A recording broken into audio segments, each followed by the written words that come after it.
All right, guys. So today it's our time to get to. I think this is the core, the main thing that we would like to talk about in thermodynamics here, in especially in our course here, is the first law of thermodynamics.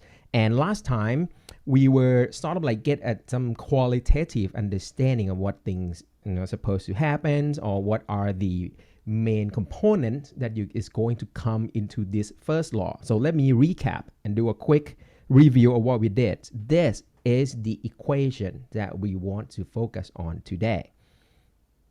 Maybe not only today, it's going to be like for the rest of this module right here. All right, so this is the first law of thermodynamics. You have three main components, okay? First one is, of course, is the internal energy, and don't forget, it's the change. It's the change of the internal energy. Why is change? Because you try to link between two things. It's the Q and the W here. Both terms, the heat Q and the work W, they mean the same thing. It's the energy transfer.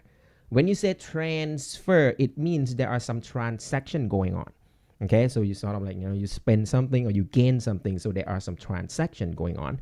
So that's why you need the change to occur. That is, the change is happening. So that's why some textbook or some other was talking about thermodynamics. It's just like finance in physics or something.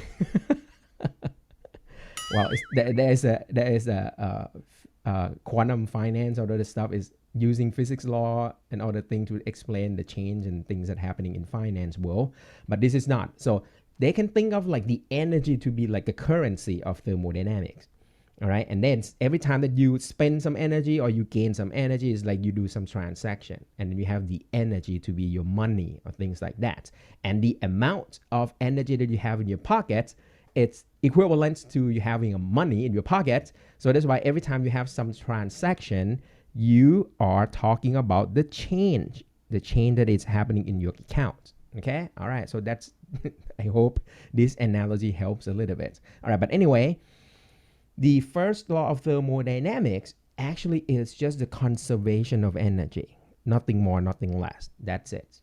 Okay. But the things that different from conservation of energy that you encountered before in Newtonian physics was just like now you include this term right here. The heat, the one that has thermal effects.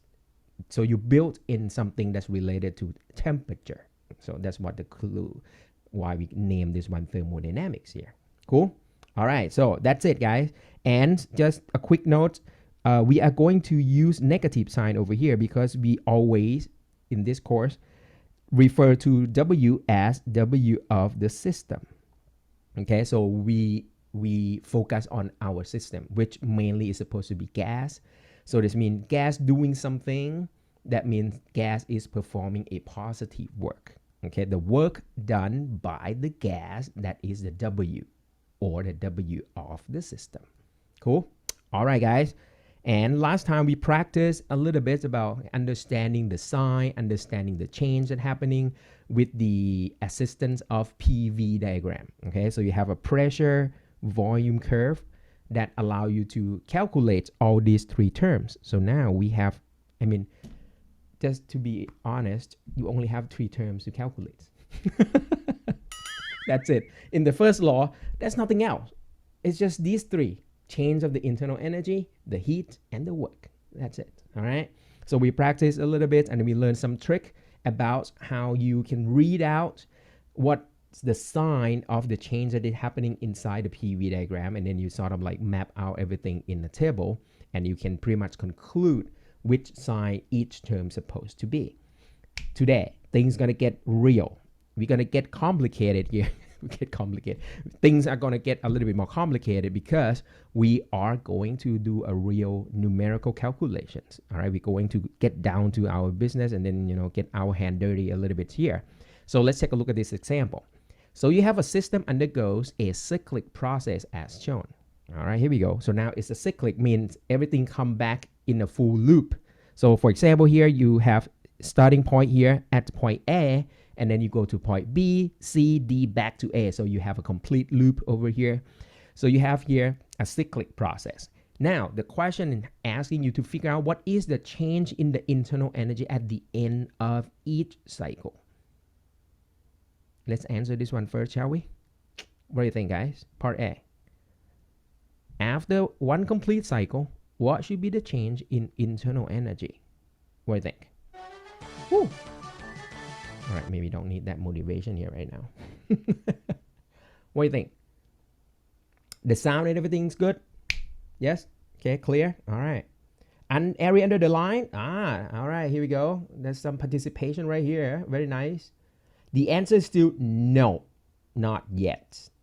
Because remember last time we were talking about the area under the curve. It's representing, it's the work done by the gas. That's what it means by the area under PV curve. Yes? All right, so not yet. Not yet. We want to figure out the change in the internal energy after a full cycle. What should it be? Don't forget, internal energy is energy. All right, let me give you a quick clue right here. I have a mass. Remember gravitational potential, yeah? If I take this mouse up to the top of the screen and drop it back down, what is the change of the gravitational potential energy of the mouse once I complete the whole loop? I can actually go around. I mean, I can throw this mouse to you, you throw it back to me, and then I just place it back into the original position. What is the change of the potential energy? The answer is nothing. You go back to the initial position, it's zero. And that's the nice thing about energy. It doesn't care about the path. It doesn't care about the past. It doesn't care path or past. Doesn't matter. Okay, as long as you know the initial point and the final point, you can figure out the change of the energy. But because you have the same initial and final point, so the delta U is supposed to be zero, and you are done. Okay. Cool? Nice. Very good. All right, so far so good with me. Now, second question, part B. They're asking you to find the total work done in one cycle. Here we go. So what should it be, guys? This one. Okay, don't need that. And this time, your area under the line seems to help. Makes sense? Because that is the work done in the PV diagram. However, this is complicated because you have a cyclic process, but it's not too bad. Okay, so let's find the work done on each segment of this cycle, shall we? Okay, guys, look at A to B. From A to B, just that segment, the work done from A to B is going to be the area under the curve. So I'm just going to have to get this area right here beneath AB curve. You guys with me? So I can just sort of like highlight yellow over here. It's kind of fun. So like, okay, doing some coloring over here. Okay. So the yellow portion right there is going to be work done from A to B. So I can calculate exactly how much work is supposed to be done right there. So W from A to B is going to be just a rectangular area. So I have the width, I have the height, and you guys know it's supposed to be a positive work done. Why? Because going from A to B, you are expanding. You mean gas. Gas is expanding. Cool? Or if you want to go, you know, sort of like acrobatic a little bit, you're going to start from the definition of the work done is a P dV integral from point A to point B. With me? Because now you have a constant pressure process here, because from A to B is constant pressure is at P1. So actually you can pull P out from your integral, and P is equal to P1. And then you can just integrate integrate dV from V1 to V2 according to the value in the curve, in the graph right there. And this is just going to be P1 V. After integration, you get V, and then you put V1 and V2 to be your limit of integrations. Yes. And that is going to give you P1 V2 minus V1. Can you see this? Is the width times the height. Perfect. And the sign is automatic. As you can see, it's give you positive answer automatically because V2 is larger than V1. Cool? So that's it, guys. That is your yellow part. Now, if you look carefully, you want to go from B to C. As you can see, W from B to C won't give you any work done because there's no area under the curve. 0. Now go from C back to B.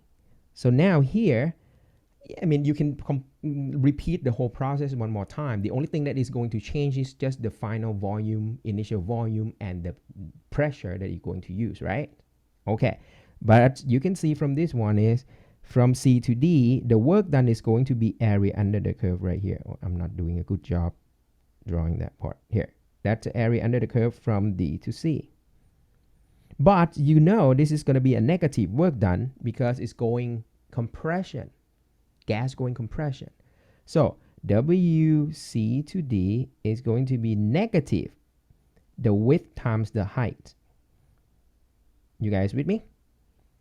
All right. Or if you do sort of like in a formal way, you do the integral, you're going to get P2 and then V final minus V initial. See? So if you follow the integral, everything was just, automatic. The final sign of the work done is automatic. But anyway, you know it's going to be a negative work done. And then the W from segment D back to A, that is 0 again. And then the net, let me put a total sign here. Sum of the work done for the whole cycle is going to be just the sum of all this. W from A to B, B to C, C to D, and D back to A. Cool? All right. Okay, there's a question coming in. Why is it negative? Because gas compress. The volume decreases right there. See that? Okay. Or if you do the integral P dV right there, the V final is V1, V initial is V2, V2 to V1. So you have to put in the V1 minus V2, and V1 is less than V2, so your total work done over here is automatically negative. Cool? Yes, better? All right. So all in all, what you can see over here is you can think in terms of just doing the area under the curve and then you sum them up. But one area during the expansion, you get a positive work done, and the compression area, you get a negative work done. So geometrically, you can think of this as like you find the yellow area and then you sort of erase the bottom part, the negative part right there. So the net work done is just the area enclosed by this cycle here. Cool? This is W. Let me call it sigma W. Same thing as this one here. Cool? So from now on, it seems like every time that you are looking at a cyclic process, the net work done for the whole cycle that go clockwise, you have to be careful with the direction of the change all the time. This time you're going clockwise, so this is clockwise, is going to give you a net positive work done.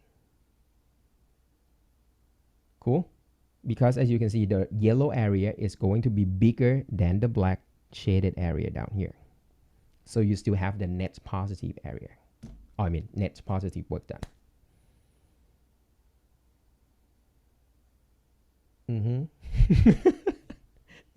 Okay, you guys kind of quiet here, but okay, you're always quiet though. Okay. All right, it's cool.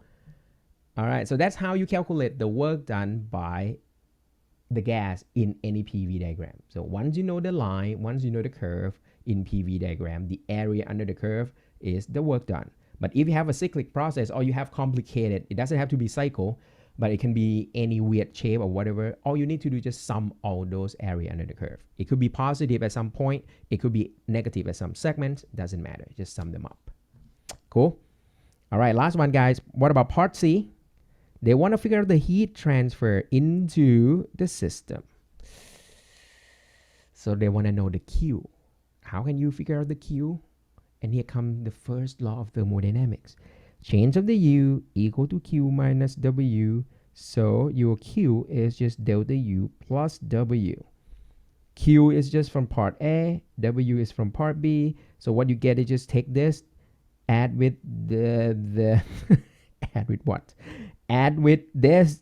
Okay, I supposed to give you a final answer over here. It's gonna be P1 minus P2 is the width over here times is the height. Okay, this is P1 minus P2 and times the width here, V2 minus V1. So that's from part B. There you go. All right, so let me highlight for you guys. Delta U is 0. Work done for the whole cycle is just area enclosed. So once you add them, well, because delta U is 0, so you shouldn't think too much. It's just going to be the W. And that's it. You are done. Okay. Oh, minus sign, guys. Sorry. Whoa. I am emphasizing. Oh, this is correct. Oh, okay. My bad. Everything is good. All right. Because delta U is gone, so I can just ignore that. Okay. So the amount of work done, whatever you got from part B, that will be exactly equal to heat in part C. Because in the cyclic process, delta U is 0. Does that make sense? It will make more sense when we sort of like do more and more exercises together, I think. All right, first one might still sort of like sluggish a little bit. It's like, okay, sort of. You kind of like get some hint what's about to happen. All right, we'll do more. All right, but at least this is a good one. And showcase that this is what is happening. You have 3 terms. Delta U, Q, W. That's it. 3 things. Any questions so far? Sounds cool? All right. Okay. Keep going. All right, here we go. So actually, I can give you any curve in PV diagram and ask you this same question. Find me the delta U, find me the W, find me the Q. However, in thermodynamic studies, we would like to contain ourselves a little bit, so we don't want to just generalize everything and understand everything in the universe. So we sort of like try to give you some processes that happens a lot or have some great utility that allow you to do a lot more later in other subjects or maybe whatever in some other topics that we are going to talk about. So we will introduce to you 4 processes that is very important and is very useful. So we're going to look at these 4, starting from the first one, guys. This is going to be the easiest one to think of. It's called constant volume process or isochoric. Isochoric seems very, well, not very indicative of its constant volume, all right? But anyway, it's a constant volume process. This one we saw before is just the process that you maintain your volume of the gas. So in this case, it's clear there will be no work done. And if you want to write down the first law of thermodynamics, it's going to look like this. This one is gone. Something like this, eh? You see how easy it is to use first law? Just write down that main expression and then just plug in the numbers that you know. Second one that we're going to learn is called isobaric. This is the one that you have constant pressure. So that means it's going to be a horizontal line in PV diagram because your pressure is supposed to be fixed in value. Cool? In this case, it's going to be a little bit, you're going to have to calculate all 3 values in the first law expression. However, the work done is easy because the work done is just going to be the area under the curve. Right here. Okay? So no big deal. That can be done too. The third process is going to be the one, all right, because you have already fixed the volume, you have already fixed the pressure. What else can you come up with? Of course, Jan, fix the temperature, shall we? Okay. All right. So if you want to fix the temperature, you have a constant temperature process. So in this case, you have isothermal process. So this one is easier to read because thermal is temperature, iso is just no change. So isothermal process is just a process that you don't change your temperature. All right. The good thing about this one is we already learned about this. Well, Ajahn, if you don't change your temperature, it means you do not change your energy. So this is cool. Delta U is supposed to be 0. And what? First law of thermodynamics look like this. Delta U is gone, so Q must be equal to W. Isn't that nice? Already. All right, we're going to learn a little bit more about that. And the last one that we're going to study is going to be called Adiabatic Process. And this is the one that, okay, you already play with the P, the V, and the T. What else can you play with? Let's play with the one that you do not allow heat to transfer. Okay, you already learned the one that has no work. This one, you're going to learn when you have no heat allowed to flow in or out. So in that case, Q equal to 0, and your first law of thermodynamics will look like just that. Delta U equal to negative W, and you are done. See? Okay. Sound like fun? So what you have over here is just we are going to focus on these 4 processes. Once we're done with this analysis of these 4 processes, then you can extend your applications even further. We're going to build something upon these processes, and then you're going to understand even more about engine that operating under thermodynamics law. All right, and that's for next week. All right, but for this, we're going to deep dive into these 4 processes and see what else can we learn from them. All right, let's start from the first one, guys. The first one is the easiest, the isochoric or in constant volume process. Okay, so this one is no problem. W is definitely 0. Don't have to think too much. So one, oh, I can put it, why I have to put that so far away there? Sorry. There, right here. W is 0. So your first law of thermodynamics look just like this. W term is just gone, just disappeared. Okay, so, well, that's it. But what else do you want to talk about, Ajahn? So let me ask you this, guys. If you talk about the monatomic ideal gas, remember we're focusing on ideal gas all the time. So in the monatomic ideal gas, just quick review here, PV equal to nRT, that's for ideal gas. And if it's monatomic, U is 3/2 nRT. Cool? All right, you guys remember this too, right? Okay. Okay. So what else can you do with this expression? Well, Ajahn, why don't you substitute U into this and do something about it? Okay, let's do that. So that means the heat in this process is just a delta of the 3/2 nRT. But because you can see that N won't change, R won't change, 3/2 won't change. The only thing that is going to change is going to be the temperature. So that means you can rewrite this one as Q equal to 3/2 nR delta T. Cool? Okay.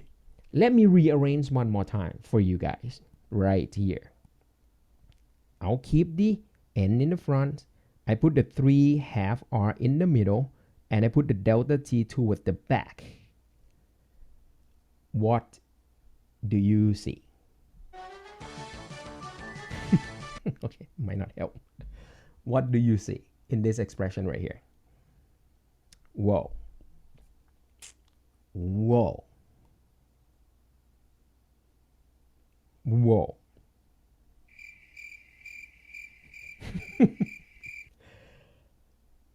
Does it look familiar to you? Q equal to delta T. Q equal to delta T. So this one looks pretty close to Q equal to MC delta T that you saw back in the day of calorimetry analysis, right? Yeah. But of course, you don't have any mass anymore for the gas, but then you have number of mole instead. But in terms of the interpretation, they are the same. What I'm saying is the same is the N telling you the amount, just like the amount of kilogram that you have in your system. Delta T tells you what is the temperature change. So in terms of the interpretation, the value in the middle is supposed to mean the same thing. And that's it is. 3/2 R. We are going to call that specific heats per mole. So it's a molar heat capacity at constant volume. Isn't that cool? So we say molar heat capacity or molar specific heat is the heat capacity per mole instead of per kilogram that you saw before. Of course, we're not going to talk about kilogram of gas. That's too big, right? So we're going to talk about the number of moles. So what you can define right now, you can define 3/2 R to be your molar specific heat. So what's so good about this one? It's good in the sense that now this is going to be a very unique expression for the constant volume process. It means every time that you figure out the change in the temperature, if your system doesn't change the volume, you can calculate the amount of heat flow for sure, especially if you know it's an ideal gas. But if it's not, all you need to do is just figure out this molar specific heats for your system. That would be nice. But if you are talking about ideal monatomic gas, you know exactly what's supposed to be the numbers for the molar specific heat. It's 3/2 R. Fixed. Isn't that nice?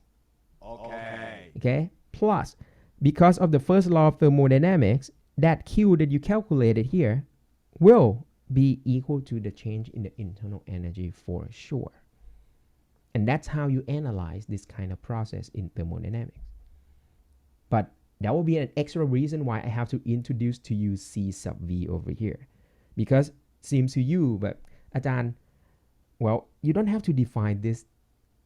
I know it's going to be 3/2 R anyway. So why you have to go through trouble defining this one? The reason for that will get revealed in a little bit. All right? Go, just wait for it a little bit. Yeah? Okay. I try to make it like exciting or anything, but probably not. Okay. Anyway. All right. You done? Any question about this one? So this is done for the volume, the constant volume process. All right. You just play around with the first law of thermodynamics expression, and then which term go to zero, just take it out, and then we just re-express the Q using the expression for the U, and then you define your constant volume molar specific heat or molar heat capacity. Cool? Okay? Okay?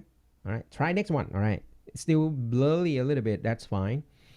Try isobaric. This one gets a little bit more complicated because now you have a constant pressure process. The good thing about this one is the way that you can find work done is easy. It's going to be just area under the curve. And this area is just going to be a rectangular area. So that means the work done is going to be just the height P times the width delta V. Cool? But then because you already knew that PV is equal to nRT for any ideal gas, and P is already constant over here. So actually you can replace this with the nR delta T. Nobody will have any problem with that. Nice. But then what you can do like next is this. Now I'm going to plug this thing back into, here we go. First law of thermodynamics expression, delta U equal to Q minus W, yes? Okay. And once again, I can re-express this one. Okay, let me do on the side over here. So the W get moved to the same side as a delta U. So it's a delta U plus W. So far so good? Okay. Now the delta U is always 3/2 nR delta T for monatomic ideal gas. Everyone knew that. W that we just got is from here in terms of the delta T is nR delta T. Yes? Nice. I can now add them up. What I get is 5/2 nR delta T. And I think you can guess now what's supposed to happen next. I can rearrange this term to make it look like this. And I am going to call this another molar specific heat again. But it's different value because right now this is a molar specific heat in constant volume process. I'm sorry, constant pressure process. So I'm going to have a subscript P for that. So that means at constant pressure process, the specific heat is just a little bit bigger than the one that you have in a constant volume process. Okay. However, by writing down like this, then you can express your heat during this process to be N C sub P delta T. And this is a constant pressure heat. Cool? Okay. So everybody quiet. But okay. Utilities will come in after this whole process is being explained. All right. But for now, just follow my idea. Just sort of like having fun learning each process at a time for now. Okay. So far, so good. Okay. Not only that, as you can see, I emphasize one more time. All you are doing, or all we are doing right now is just trying to figure out either the U, the W, and the Q. There are only 3 things for you to do. There's nothing else. Don't think too much. All right, but one thing I just want to sort of like share with you. If you got confused about this particular topics of the thermodynamics and all that stuff, you are not alone, right? I am one of you before. I was one of you, because this is the subject that I hate the most in physics back in the day of maybe high school physics or even college physics. Because at first, to me, it was just like, oh my God, it's like, I don't want to study like biology and things because I don't want to memorize things. And when first time that I seeing this, it's like the limits of this subject is approaching biology somehow. It's like, there's so many terms, there's so many definitions, I have to memorize it. It turns out, no, you don't need to memorize it. Once you sort of like understand the utility of each term, it will feel more natural. And it's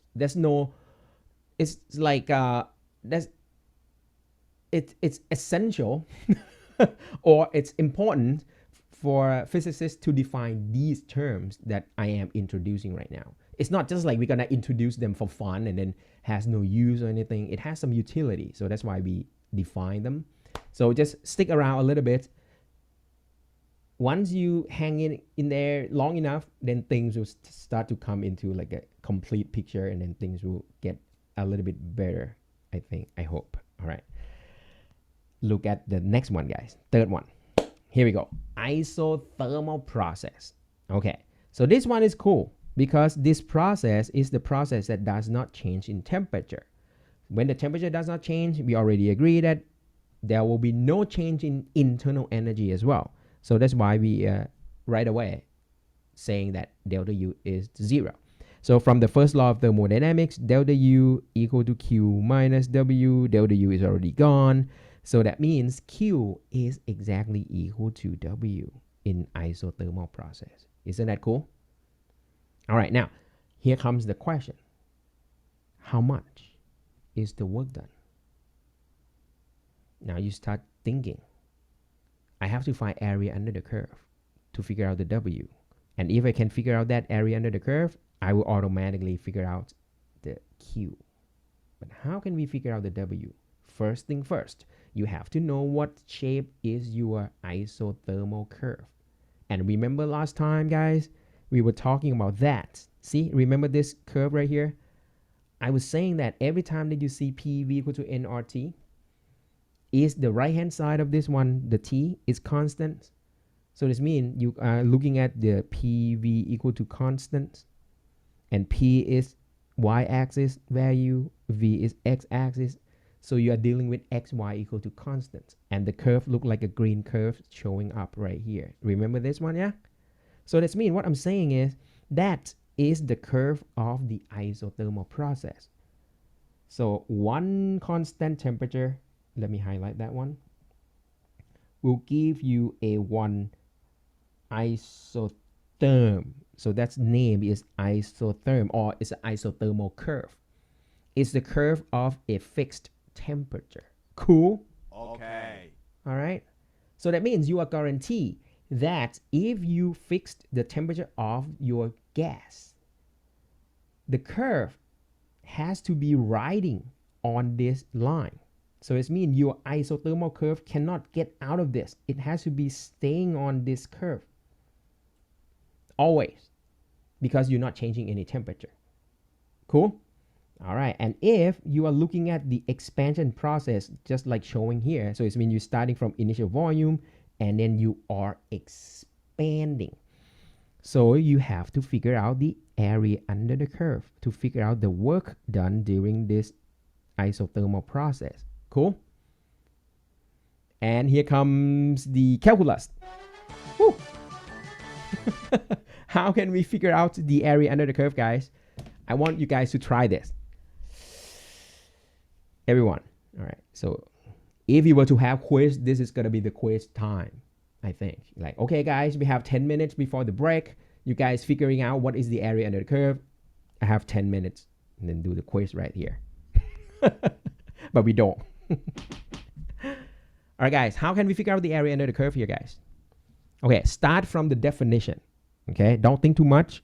W, work done, is just integral of P dV, right? This is by definition, no problem. Now you cannot pull P out from the integral because P is not a constant. And because you would like to integrate under the V variable. So to do that, you just have to rewrite your pressure in terms of V somehow. So you will be able to going on with your integration. So from PV equal to nRT. So that means your P is just nRT over V. Cool? All right, now you plug that thing in there. So this is what you're going to get is going to be nRT over V dV. And then you start your integration from your starting volume of V1. You say, oh, V initial to V final. Okay, or you go from V1 to V2, doesn't matter. And now, how can you integrate this? But Ajahn, this is not bad because you already saw that N is fixed. Okay, no problem. R is fixed, T is fixed because constant temperature. So that means nRT can be pulled out. And your integral that you need to do the integration is just from, just do the 1 over V integral. Isn't that cool? Start to see the light at the end of the tunnel here. All right. Go for it, guys. nRT, and then the 1 over V, the integral is going to be log V, and then you put your initial and final volume. So log V final minus log initial, you can sort of grab them and pull them into a single term. So at the end, subtraction of log is just log of the ratio. So it's a log of V final over V initial. And you get this expression right here, and you are done. Okay. Cool. Isn't that nice? So that is your area under the curve, guys. In isothermal process, you have already successfully integrating the area under the curve, and that is the work done during this expansion process. Cool. It's not too bad. And the good thing about this one is mathematics takes care of everything. Can you see this? So if you're doing an expansion, so automatically your final volume will be larger than the initial volume. So log of something that is larger than 1 is automatically positive. On the other hand, if you want to go backward, so it means you're going to do compression, but you want to do the compression under constant temperature. So it means your final volume will be smaller than the initial volume. So you have a log of ratio that is less than 1. So log of something that is less than 1 is automatically negative. So you got the value of the work done automatically with the signs. Okay, if you stick with the directions of the change correctly. Okay, cool. Plus, once you get this is automatically the heat. So it means, what does it mean? It means during the expansion, when the work done is positive, heat is also positive. Does that make sense to you? Well, Ajahn, it has to make sense because remember this scenario here? The one that we discussed at length here? Remember this one? This is the process that you have gas expanding without changing the temperature because the gas is being attached to the energy reservoir, so the temperature does not change. So over here, it means you already fixed your internal energy. And what happens here? Gas is expanding, but then because to be able to expand without doing any energy expense of yourself, you just have to grab some energy from somewhere else. So that is a heat flow in. Remember that one? So that's a heat flow in. And that amount of heat flow in must be equal to the amount of work that the gas performed. They have to balance out because you don't want to spend your own energy. And that is exactly isothermal process because your process has constant temperature here. Got that one? All right, but then we do better now by doing like a full calculation here. Not only that, we have a little bit of calculus with no extra charge. Cool? Not bad. Okay. All right, so here we go. Last one, guys. Almost done. All right, we already got 3 processes down. Now, the last one is adiabatic process. This is the one that you do not allow heat to transfer whatsoever. So actually, this one, well, I don't want you to think of it, it's exactly that one, but I mean, when you say no heat transfer, it's like you have an insulating wall. All right, but this one is kind of bad because you do not allow you do not allow gas to expand or contract. So this is not a representation of what we have. But insulation, that was it means by no heat transfer. So over here in the adiabatic process, you say no heat transfer. So it means Q equal to 0. So your first law of thermodynamics is reduced down to this. Delta U is just negative W. Now, do we need to calculate the work done by doing the area under the curve again? Well, for this one, it's kind of tough. It's difficult. The reason it's tough and difficult is because what is the shape of the adiabatic curve? That's the first task that we have to attack. Can you figure out? Look at the figure on the right, guys. Does this make sense to you?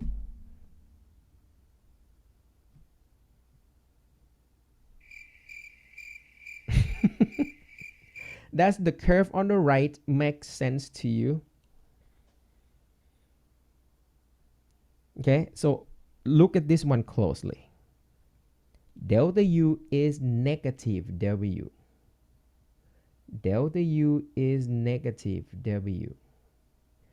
Delta U is negative W. What does it mean? Okay, look at this one carefully, guys. Delta U is negative W. This figure over here showcases the compression. Think compression. When you have compression, W is positive or negative, guys? Negative. Very good. Very good. So the W itself is negative. But then you have a negative sign in the front. So it's mean the net delta U change is going to be positive. You guys with me? But when you have this positive change in the delta U, this will mean delta T must also be positive. Make sense? Because delta U is positive means temperature must be rising. But when you have delta T rising, mean you have the jump up higher. Does that make sense? Because when you change your temperature, it means you must not be on the same isothermal line anymore. Not only that, because the delta T is up, I mean temperature is rising, you have to jump up the isotherm as well. Cool? So as I said, every time you look at the PV diagram, just in your imagination, assume in your head that you have like an isothermal line everywhere on this, everywhere on this, everywhere on this, everywhere on this, everywhere on this. What I'm saying? All right, and then what you're saying is the higher lying isotherm mean higher temperature. So this is exactly what this equation means. Delta U equal to negative W means if you're compressing the gas adiabatically, you're compressing the gas without allowing gas to exchange any heat. Delta U must be increasing. Delta U increasing means you are going up to a higher isothermal line. And that's why now you understand why this look like this now, I hope. So you start from here. So you want to do compression. That means you're going left. You have to go up. So that's why the line is getting higher, higher, higher. You jump from the lower to a higher isotherm, higher isotherm. Oh, no, sorry. You're going to higher, higher, higher, higher, higher isotherm, higher isotherm. Higher. So that's why at the end, you will start from a lower isotherm, but you're going to end up at the higher isotherm. So adiabatic process will give you a curve that is steeper than the isothermal curve. Cool? Okay. But then, and then do you really want to find the area under the curve here? It turns out it's difficult because of this jump, it's sort of like you don't have any close expression for this change. It's not like U equal to 3/2 in RT anymore. So usually people will don't do anything with the work. Because why? What you can do is just you can calculate work done by checking out what is the final temperature. It's easier. Why you have to find the area under the curve? If you know what is the initial temperature and you know what is the final temperature, you will be able to figure out the change in the U. It's 3/2 in RT. And then you do the 3/2 in R delta T. And once you figure out that, automatically give you the W. Cool? So that's usually how you calculate the work done. You calculate the W from the delta U. But to get you to be able to compare all the points on this line, so in the adiabatic process, it turns out all those points on this line has to follow this extra expression here. PV to the gamma is also constant. So in adiabatic process, you have an extra expression for all those points. It's PV to the gamma must be equal to constant all the time. This is extra. PV equal to nRT is always there with you all the time, but now you have an extra condition for the adiabatic process. And what is the gamma? Here we go, guys. Okay. Welcome to those two definitions that we defined before. It turns out the gamma is a ratio between the molar specific heat for constant pressure process divided by molar specific heat for constant volume process. So that was the reason why I had to introduce these two, because it will show up right here in the adiabatic process. All right. And with that, then you will be able to compare. Usually they just do comparison. If you want to go, or if you want to compare one condition to the other within your adiabatic process, you do PV to the gamma equal to PV to the gamma on those 2 points, and you're done. All right, guys. Sounds cool? All right. And because we are only going to fix ourselves or focus only on monatomic ideal gas, your gamma is always 5/3, because we already knew the value of C sub P and C sub B. And you are done. Okay. And then you can combine this with PV P1 V1 over T1 or whatever. You can re-express this one whatever you like. Okay. Or PI VI over TI equal to PF VF over TF.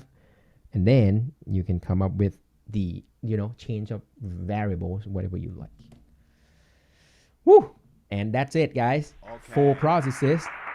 I hope you learned something a little bit in the first half of the lecture. We're going to stop here, give you guys a break right here. I think that's already a lot of stuff to digest at this point. And after the break, we'll dive into a little bit of an exercise and example. All right. And I hope that will give you a little bit better understanding afterward. Okay, guys? All right. Let's take a break right here. Okay. So let's try this one. 1 mole of an ideal gas does 3,000 joules of work on the surrounding as it expands isothermally. All right, now you have to start to sort of like analyze what kind of process that your gas is doing. And now you say that to a final pressure of 1 atm, the volume is 25 liter. What is going to be your initial volume and the initial temperature of the gas? All right, so now you start to, you have to think about it a little bit, because there's so many equations. Well, not very many, but at least there are many expressions that we have already learned, and you just have to sort of like bring those all together, try to solve this kind of question. But this one is still straightforward. First thing first, what do you know? First thing you know that the amount of work done. That's a W, okay? And this one is doing on the surrounding. So this is already good. This one confirming that this is the work done by the system. Okay.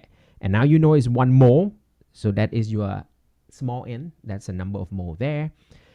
And then you say that there is a final pressure. So you can call this like a P final or P2, depending on whatever you prefer. And this one is going to be your final volume.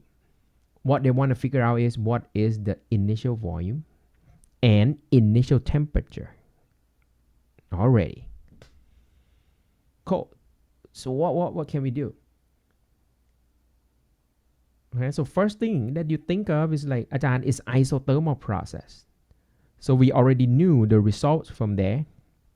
In an isothermal process, work done, we already calculated, is nRT log V final over V initial. So, okay, John, why don't we do that? So W is nRT log of V final over V initial, yeah?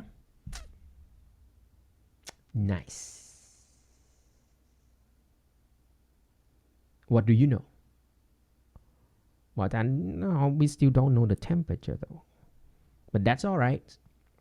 The thing is, what you are able to do is pretty much, if you look in the first here, N, 1 mole, you got the pressure, you got the volume.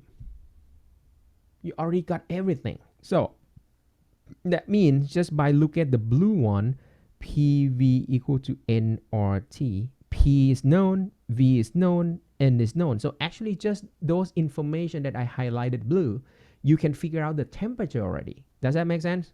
Okay. So that's it. Temperature is just PV over N times R.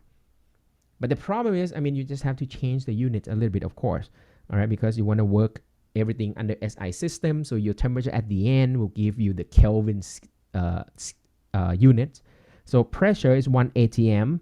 So to turn atm into Pascal, you have to, I mean, you can look up on the Google, or you might have already known from fluid dynamics. So it's going to be approximately times 10 to the 5th. You turn it into Pascal.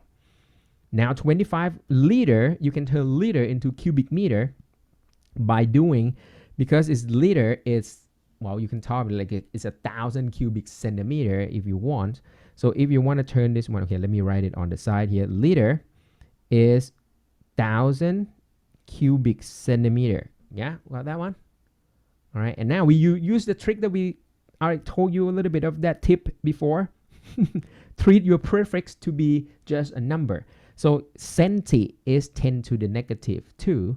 So you cubed that one, so you have 10 to the negative 6 meter cube. Does that make sense? So you have 10 to the third 1,000 and 10 to the negative 6. So that means the net of these two will be 10 to the negative 3. So you can put it there, 10 to the negative 3, and that's already in cubic meter. Divided by N is 1. That's number of mole is 1. And R, I mean, you can substitute 8.41 on and on. 8.31 on and on. But anyway, the point is, you know what should be your temperature. You can figure that out. Sounds cool? Okay. And not only that, the temperature that you got here, even though you calculated from this condition, which is you said is a final pressure, final volume. So this is supposed to be your final temperature. But because you're doing everything isothermally, so this is going to be your initial temperature as well.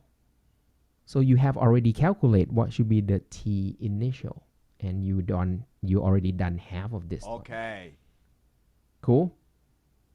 And not only that, well, you can just finish off whatever you have here, because now you have, it's like information is overflow right now. You know everything. So over here, you know the N, you know the R, you know the T, you just calculate it from here. So nRT is already known. The final volume is already there. You already calculated from here, known. So you should be able to figure out, I mean, the W is already known here, 3,000 joule. So all the checks that I just checked there, you already know all the value. So you should be able to calculate what is going to be your initial volume there. And you also done. Okay. Nice. All right, so I mean, I know there's so many things that I don't write down, like numbers, but I hope you see how can you get to your final answer without any difficulty here. Cool? Any questions so far? All right, so this is the annoying part about thermodynamics. There are so many information that you have to gather around yourself, and sometimes it takes a little bit of time and experience for you to be able to spot those. Or even myself, sometimes I got confused. It's just so many things going on. It's like, okay, temperature here, temperature there, volume here, volume there. So many variables, all right? But I mean, spend some time with it. It will get better and better, all right? It's not too bad, all right? In terms of the, like, from the perspective of mathematical and all the technicality, it's not that bad. You don't have to do like crazy vector, then you don't have to do like manipulation, doing diagram, anything. Is pretty much like algebra, right? But it's just so many expressions to use. Okay, any question up to this point? So far so good. Okay, all right, just try next one, shall we? All right, guys, everyone, try this. All right, so Everyone try this one and see if you can attack or tackle this problem on your own. I'll give you like a couple minute head start. All right, we can read through this one together first and then see if you can sort of like write something down before me a little bit. Let's say you have the figure shows PV diagram for an ideal gas in which its absolute temperature at B is 1/4 of its absolute temperature at A. So that's the information that you have. Let's answer part A.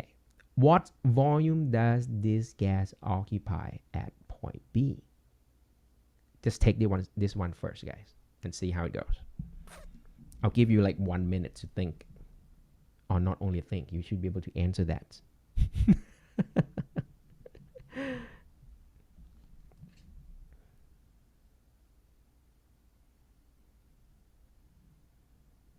Yes?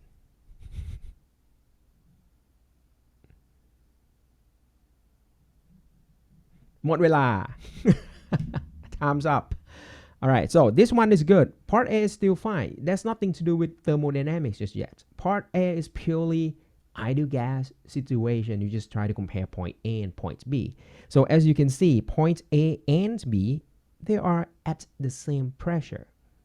So part A, you can do PAVA over TA equal to PBVB over TB. Yeah? You can always, no, that's not a good one today. Okay. So you can use this expression anytime you like to compare between two scenario or two states or two conditions of the gas. And because pressure are at the same level, so pressure already cancels. So as you can see, the volume gonna be how much? When you already knew the information that temperature at B is 1/4. So you already knew that temperature at B is temperature at A over 4. That's what they say. Yeah, the temperature at B is 1/4 of A. So from this expression, you already guarantee that the volume at B is going to be 1/4 of the volume at A as well. And you're done. Okay. Okay, does that make sense?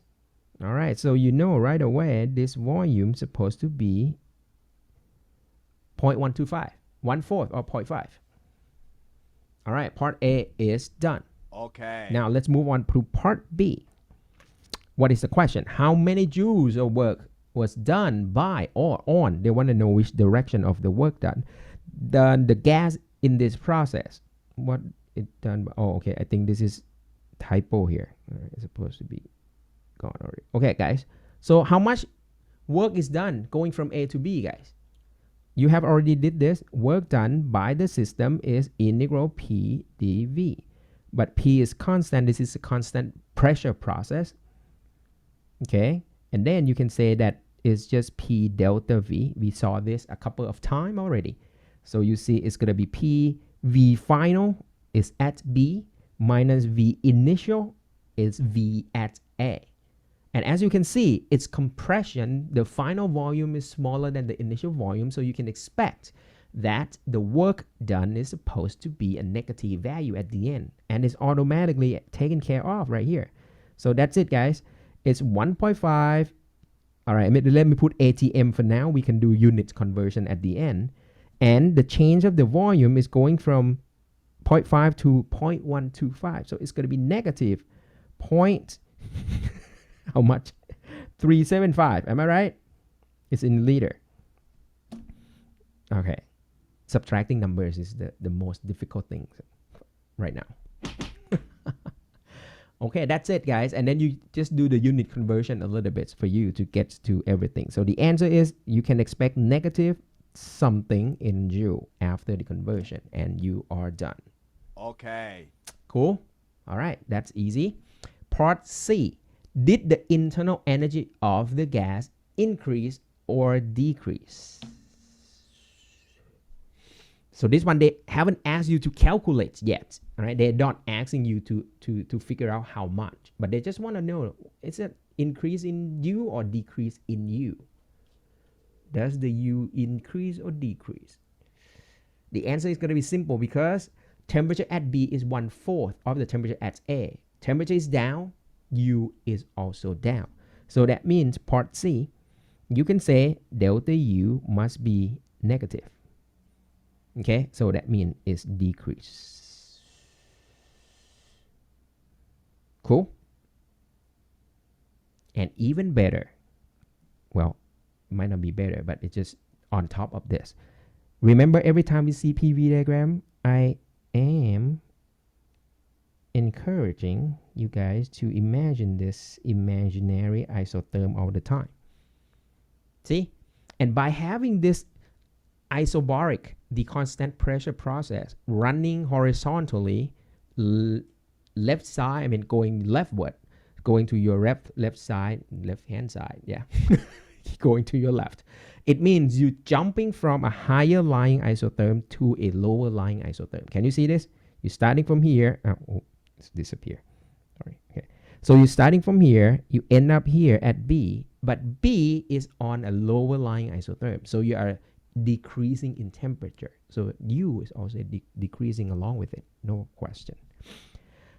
And the last one, guys, part D. What about heat? Does the heat leave or enter? So, I mean, they haven't asked you to figure out the amount just yet. They just want to know the direction of heat. So from the first law of thermodynamics, delta U equal to Q minus W. So Q is delta U plus W, but we already figured out delta U is negative from part C.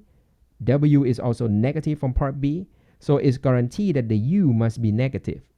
So that means gas has the heat leaves the system. Cool? And that's it, guys. You are done. Okay. Not bad. Not bad. I would say this is not bad. Very doable. Okay? But of course, later, you will be asked to calculate everything. Just wait for it. All right? But this one, just want to ease you guys into the calculation that, hey, all right, we sort of like established the fundamental, and we understand all the principles that we needed to apply the first law of thermodynamics in a real calculation here. So it's not that bad. All right. Any questions up to this point? So far, so good? All right, guys, keep going. Keep going. All right, things going to get, very, very comfortable here. So now, next one, you have an ideal gas is taking from A to B on a PV diagram, of course, as usual. During this process of 700 joule of heat is added and the pressure doubles.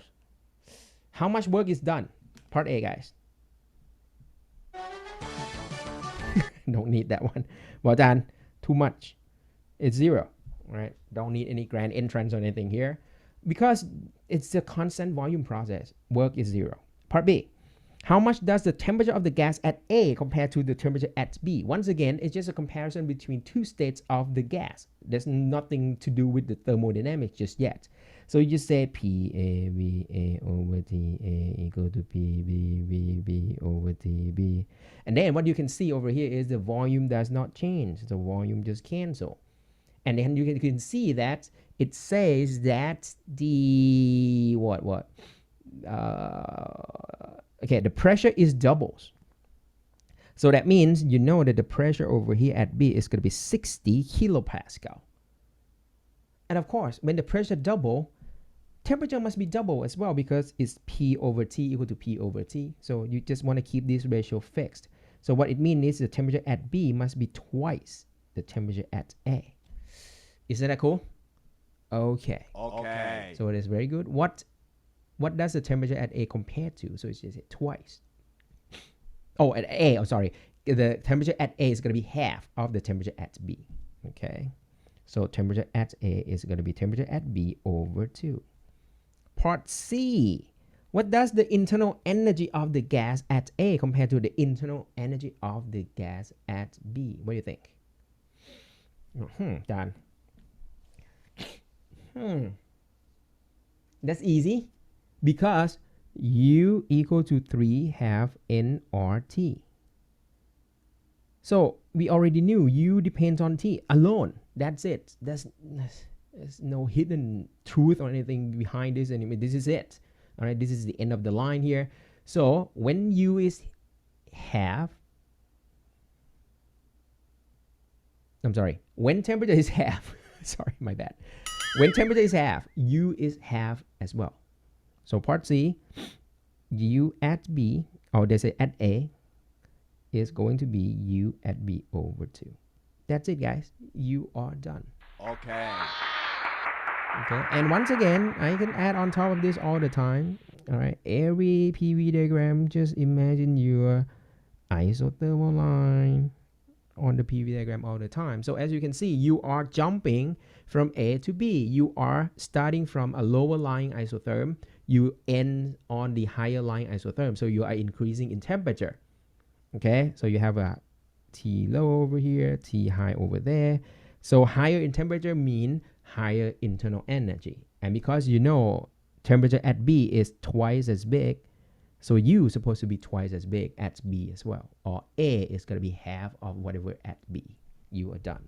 Okay. It's not bad. It's not bad. Now let's get a little bit more complicated here. What if now there is some sort of like combination of the process? Would it be difficult? I don't think so. All right, let's give it a shot here. So you have a PV diagram. You have a series of thermodynamic processes here. Now the process AB is 150 joule of heat is added to the system. Whoa, now this is quite complicated because now you have heat into the mix.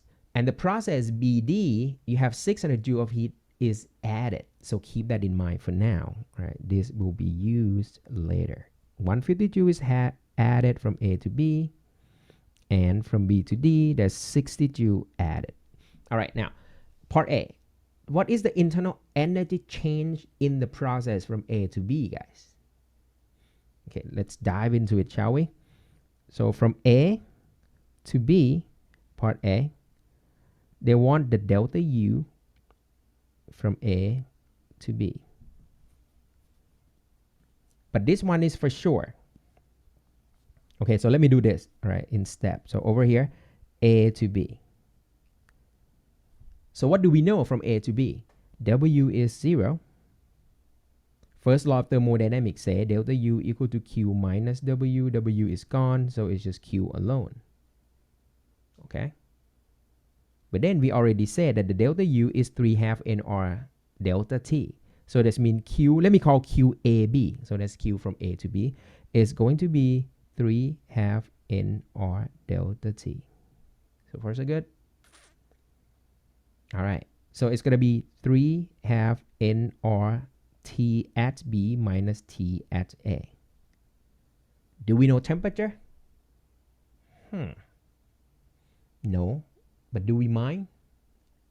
No. Because nRT is equal to PV. You guys with me? So let me write down in full over here. It's going to be 3/2. Okay, let me write like this. nRT at B minus nRT at A. But nRT is just PV. So I can actually substitute this as a P at B, V at B. It's at this point right here, which you know how to read out the value from here. Oh, no problem. Same thing with the T nRT at A. You know the readout here, you know the readout there.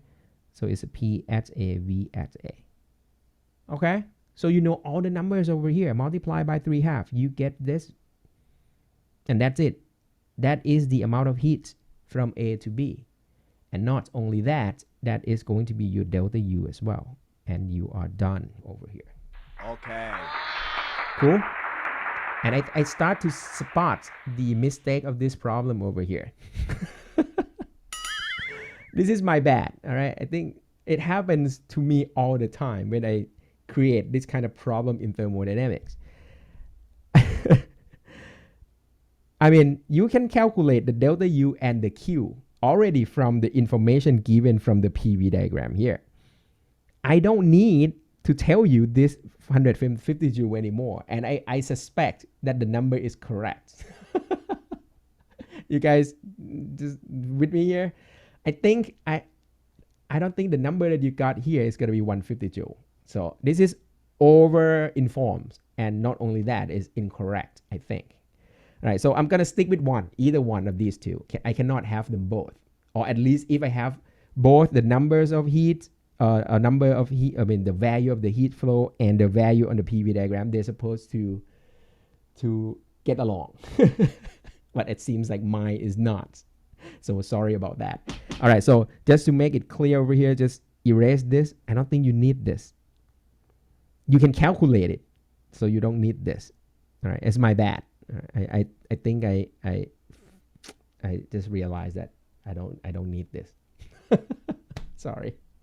Okay, so that means you are able to calculate the heat, okay, based on the information from the PV diagram.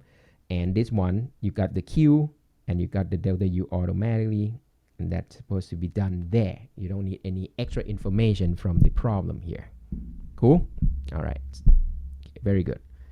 Oh, I think I know. I think I have to make sure that, I see. I have to make sure that my mouth is very close to the mic. Otherwise, then the sound seems like the quality seems to drop a lot. Okay. All right. Just let me know if the sound is getting worse or getting better. All right. So I'll try to fix that. But it seems like it's clearer somehow. All right then. So next, what else do we have for part B? What about the internal energy change during process ABD? All right, guys, it's going to be a longer question now. You want to find the internal change from A to B and then B to D. So, of course, you can break this one down into two steps, all right?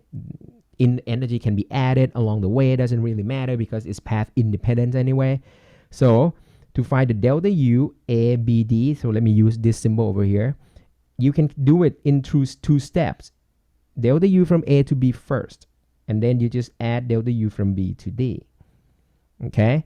Delta U from A to B, you already got it from part A. So that's part it's done. That is fine. Okay? The only thing left for you to calculate is just going to be the delta U from B to D.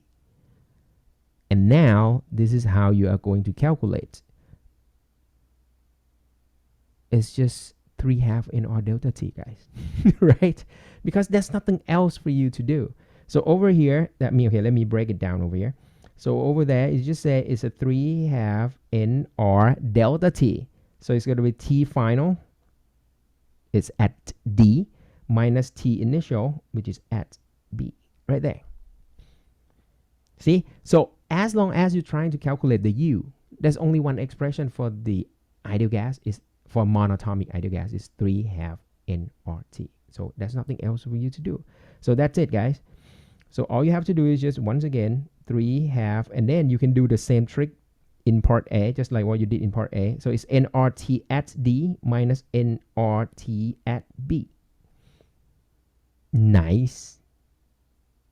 And then, even though you don't know the temperature, but that is fine because you already knew this is at point D. You just read out the pressure and the volume.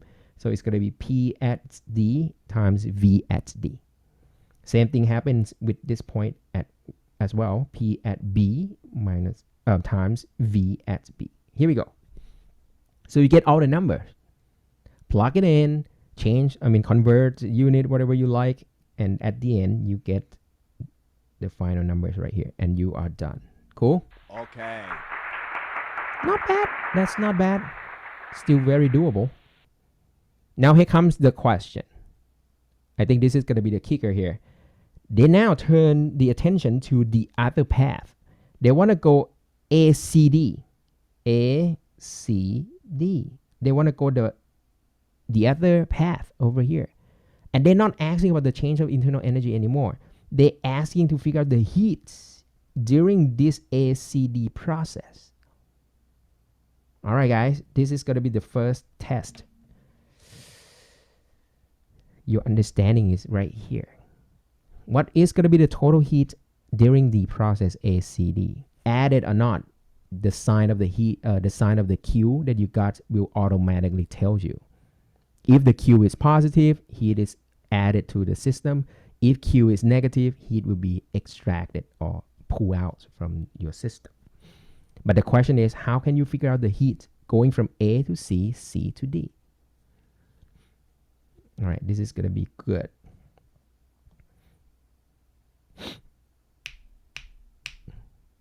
Everything starts from first law of thermodynamics, guys. Delta U equal to Q minus W, right? So over here, they want delta U from A to C to D. equal to QACD. WACD. You guys seeing this? Okay, so far so good. This is what they want. They want this term QACD. So that means what I can do is QACD is just the sum between the change of the internal energy ACD plus the work done from A to C to D. I haven't done anything yet. I'm just writing down the first law of thermodynamics. Question. Do you know the first term? The change of the internal energy from A to C to D. Whatever you think is correct. Delta U is path independent. So it doesn't matter you're going to start from A and end up at D through any path. Doesn't matter. The delta U will be exactly the same. So what does it mean? It means the numbers that you got from part B must be the same as this one. You guys with me here? Okay. Okay. And actually it doesn't matter. You can go good, and you end up at D. The delta U will be exactly the same because you only care about the initial point and the final point. So that means this term you already found out. So the only thing left for you to calculate is what about the work done from A to C to D. If you know this term, sum these two terms, that's it. That's your final answer that's waiting for you. Can you figure out the work done from A to C to D, guys? Well, yeah, Dan. From definition of work is just area under the curve. How much is that? Is right here, Dan, waiting for you. Going from A to C and C to D, the only area that's non-zero is going to be during the A to C sections. So the segment A to C, that's the one that you can calculate the area under the curve. And from C to D, there's no area under the curve. It's a zero work done process, constant volume. So all you need to figure out is the work done from A to C to D is just area under the curve. So let me write that one down. So the work done over here, ACD, is just, yeah, everyone knows it's going to be positive for sure, Dan, because you are expanding from A to C. And how much? It's going to be equal to the area over here. So I can say it's just going to be 3 times 10 to the 4th Pascal. That's the height. Times the width, you're going from 2 to 5. So the change is just 3 times 10 to the negative 3 cubic meter. So you got the work done from A to C to D. Just add this thing in. And you can conclude QACD is going to be the sum of those two. And you are done. Okay. You guys with me here? Right? It seems like there's no pattern somehow. It's like, Ajahn, you just pull this, pull that, but that's what it is. All right? So you just practice for a couple of, times, or you're doing several exercises and you start to see it's just somewhere around here. It's either equation of gas, like, the ideal gas equation of states, or eventually you're going to dive into the first law of thermodynamics equation, and then you just have to pull internal energy calculation or area under the curve calculation. But all in all, they are just revolved around these parameters right here. Not many, not too many, even though there are many, but not too many. All right. So far so good. All right. Shall we try one more? Last one, guys. Okay. And then we're done for today's lecture. Okay. I think we have enough space.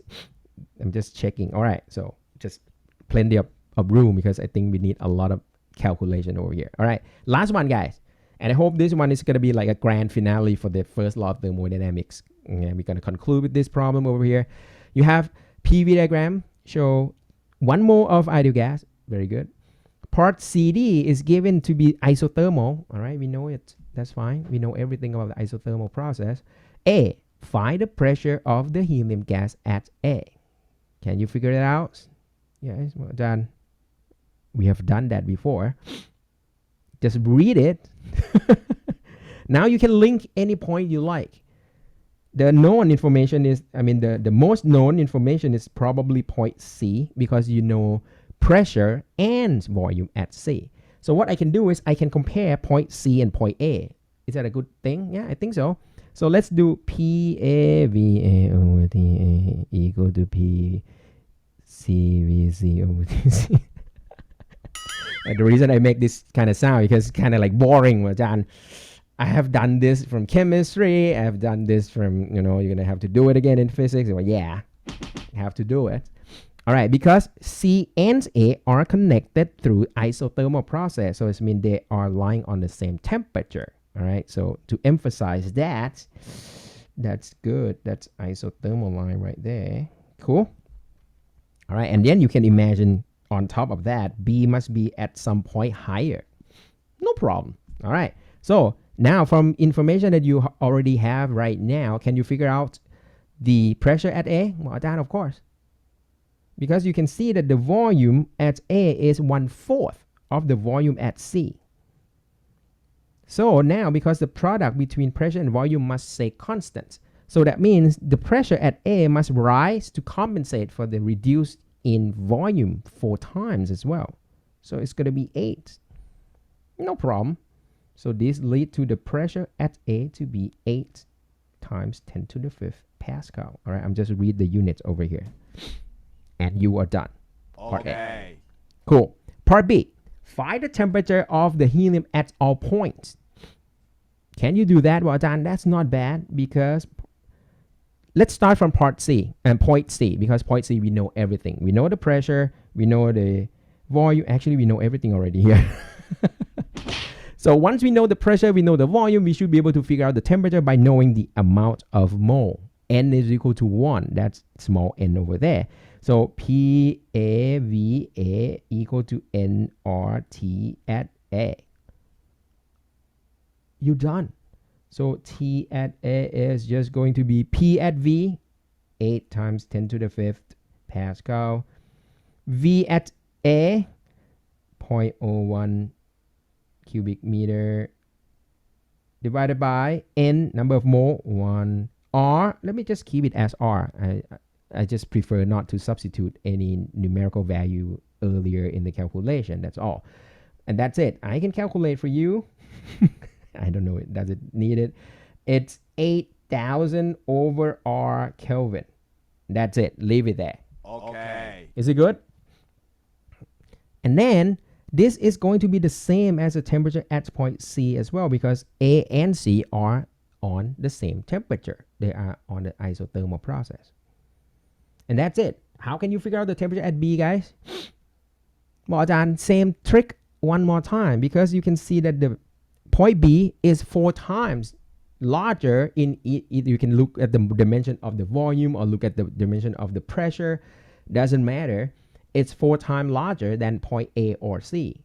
So the temperature must rise 4 times as well. So you can see that the temperature at B is going to be 4 times the temperature at A or at C. So that is going to be 32,000 over R. And you are done. Okay. Nice. All right. Now, I think you know everything about this gas at all points, A, B, or C. It doesn't matter now. Now it's your time to calculate everything.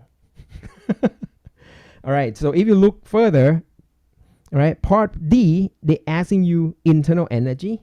Part C, they're asking you heat. Actually, I should ask you everything, pretty much. Yeah. So I should ask you, like, what about the work done? What about there are 3 terms: work, heat, internal energy. So why don't we do this? I am going to show you how to calculate everything for each segment. Why not? Once we have all the information on each segment, you should be able to answer anything you like. So let's dive into from A to B, shall we? All right, let's practice. All right, A to B is constant pressure process. If you want to jump right into the heat without doing anything else, you don't want to calculate work done, you don't want to calculate anything, QAB is constant pressure process. NC sub P delta T. You guys with me? You can utilize this one right away by knowing that C at constant temperature is 5/2 NR delta T. And because you already know N is 1, R, just leave it as R. temperature change is going to be T at B minus T at A. But you already figured out everything. T at B is 32,000 over R. T at A is 8,000 over R. Done. And that's a nice thing about leaving R there. See, all the R cancel. And that's it. You will be able to figure out the heat flow from here. And you are done. Cool? Okay. That's the shortcut. Knowing that, you already summarize the internal energy and the work done from at the time that we discussed about the constant pressure process, that allow you to write down this expression right away. So that's kind of nice. You can jump right into the heat calculation using that right away. Nice. Shall we try again? What about heat from B to C? Well, this is a constant volume process. So you can use NC sub V delta T. The only difference is the factor shows up as 3/2 instead of 5/2. All right. And of course, your change of temperature is going to be T at C minus T at B. With me? Final temperature minus initial temperature. And now you know everything. 3/2, N is 1, R is there, delta T. T at C is 8,000 over R. T at B is 32,000 over R. All the R cancel. Bam, bam, bam. What you get at the end is negative. See that? Because 8,000 minus 32,000. So it's negative something. That's okay. So that means from A to B, your heat is positive. So it means heat flow in. So let me write an arrow just to signify that there is a QAB here. This is flow in, heat flowing in. But then when you look at the BC, you get a negative sign. So it means heat flowing out. All right. We'll do more about the direction of heat next time. We're going to still have a lot of fun with this kind of diagram. All right. But this one is just give you an idea of how to sort of like put everything into a single diagram, all right, at this point. And then the last stop, what about the heat flow from C back to A? Well, John, okay, I think I need the new page now. So if you want to get heat from C back to A, it's an isothermal process. Delta U does not change. And if you remember, it's just the same as the work done. Yeah, we already derived that formula back here. For an isothermal process, heat and work are exactly the same, and work we know is this expression right here, nRT log V final over V initial. So we're going to use that. Just do that. nRT log V final over V initial. That's what we're going to do. But we know everything. Go for it, guys. N is 1, R is R. T, temperature, just pick one. Either at C or at A, they are exactly the same. So it's a 8,000 over R. Now log V final is at A, initial is at C. And this ratio right here, you can see that it's compression. Final volume is 1/4 of the initial volume. So this one is just log 1 over 4. Or it's negative log 4. Negative log 4. See? Sign is automatic. Love it. Okay. Okay, so at the end, you say is R cancel again. Nice. So what you get here is negative 8,000 log 4. You are done. Okay. So this is how you can jump right into the heat calculation by utilizing the expression that we have already derived. Okay, so it's sort of like you think of it like a shortcut. Okay, and from here, now you can answer everything.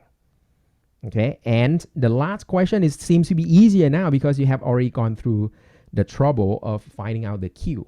So the last portion about how much did the internal energy change from A to B, B to C, and C to A. This one is easier. The reason I say it's easier because you only have a single expression for U is 3/2 nRT, correct? For the ideal gas is always. Okay. So that means, all right, so let's do part D. U from A to B, let me call it a UAB, is going to be 3/2 nr delta T. So it's going to be 3/2 nr T at B minus T at A. Oh, and you know everything already. N is 1, R is R, temperature at B is 32,000, temperature at A is 8,000, and then R cancel as usual, bam, bam, bam, and then that's it. You still have positive change of the U, which make more perfect sense. You are jumping from lower lying isotherm to a higher lying isotherm, so that's supposed to be jumping up from A to B. Cool? And now, if you try to do it one more time, and then you're going from B to C, U from B to C is going to be 3/2 nr delta T, and it's going to be 3/2 nr at T at C minus T at B. But then, wait for it, Ajahn. You just jump from A to B, and then you jump from B back to C. In terms of the temperature, you just jump back. U depends only on temperature.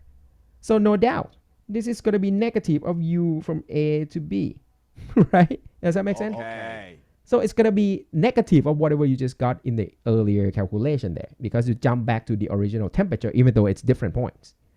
And now, from C, go back to A, you can answer right away it's going to be 0. Why? Because you are on an isotherm. So from C to A is an isothermal process. There's no internal energy change. So that makes perfect sense.